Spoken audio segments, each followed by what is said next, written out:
हाँ। आज एक मशीन का भी प्रेजेंटेशन हुआ केंद्रीय कृषि मंत्री के सामने, तो इस मशीन का डिजाइन मतलब पहले क्या उद्यान विभाग ने किया था और उस पर शायद आज चर्चा जब हुई, उद्यान मंत्री ने प्रस्ताव रखा तो कृषि मंत्री ने उस पर सहमति भी जताई कि इस तरह की मशीन जो भी डेवलप की जाएगी उसको 50% अनुदान भी दिया जाएगा। थोड़ा सा उस मशीन के बारे में बताइए कि शुरुआती दौर में कैसे क्या रहा।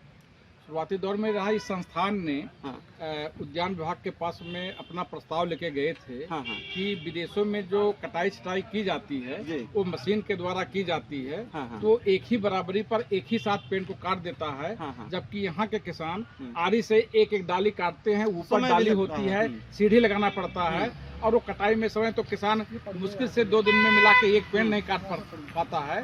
तो इसकी जो कटाई छटाई की योजना है उसका प्रचार प्रसार उतना ढंग से नहीं हो पाता, किसानों में लोकप्रिय नहीं हो पा रहा क्योंकि समस्या आ रही है।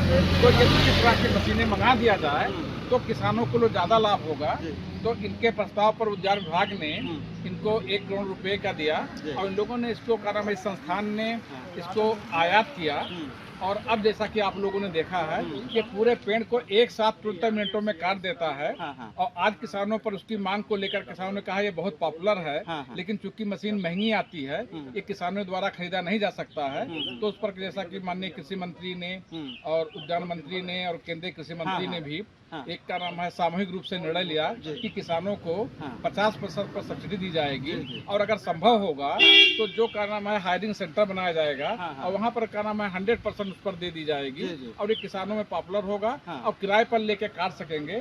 तो शायद एक का नाम है बिल्कुल क्रांति आ जाएगी और जो पुराने मतलब एक तरह से छटाई कटाई में आसानी हो जाएगी। उस मशीन को ये तय किया गया अभी तक एक जैसे एफपीओ है या किसान क्लस्टर में जहाँ खेती कर रहे हैं वहाँ उस मशीन को रख देंगे और चूंकि सब्सिडी पर वो मिलेगी तो पूरी बागवानी के देख रेख में, क्योंकि पेड़ जब पुराने हो जाते हैं तो इसे काटने की जरूरत पड़ती है। जैसा कि आप देख रहे हैं सारे पेड़ कटे हुए हैं, इसलिए सब छोटे आकार के आ गए, नहीं तो ये भी बहुत ऊंचे ऊंचे चले गए थे।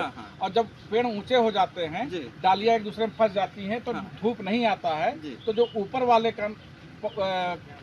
कल्ले होते हैं या टहनियां होती हैं उसी फल लगते हैं और बीच में धूप ना मिलने के कारण फल नहीं लगता है। लेकिन जब कटाई हो जाती है तो पूरे का नाम है उस पर टहनियों पर धूप आता है, फल अच्छा होता है और जब धूप बढ़िया आता है भोजन बनता है तो साइज भी बहुत अच्छे हो जाते हैं। तो ये डॉक्टर साहब ने मशीन के बारे में बताया और कैसे आम की अच्छी किस्म लेने की तरीका है, कैसे पैकिंग जा रही है उसके बारे में बताया, कैसे नई किस्में तैयार कर रहे हैं उसके बारे में बताया। तो आज हम यही इस बात को समाप्त करते हैं, अगले फिर एक नए विषय को लेकर के आप लोगों के बीच में आएंगे। तब तक आप देखते रहिए अमरुजाला.com। अगर आप ये वीडियो YouTube पर देख रहे हैं तो हमारे चैनल को सब्सक्राइब करें और बेल आइकन को दबाना ना भूलें। अगर आप Facebook पर ये वीडियो देख रहे हैं तो हमारे पेज को लाइक करें।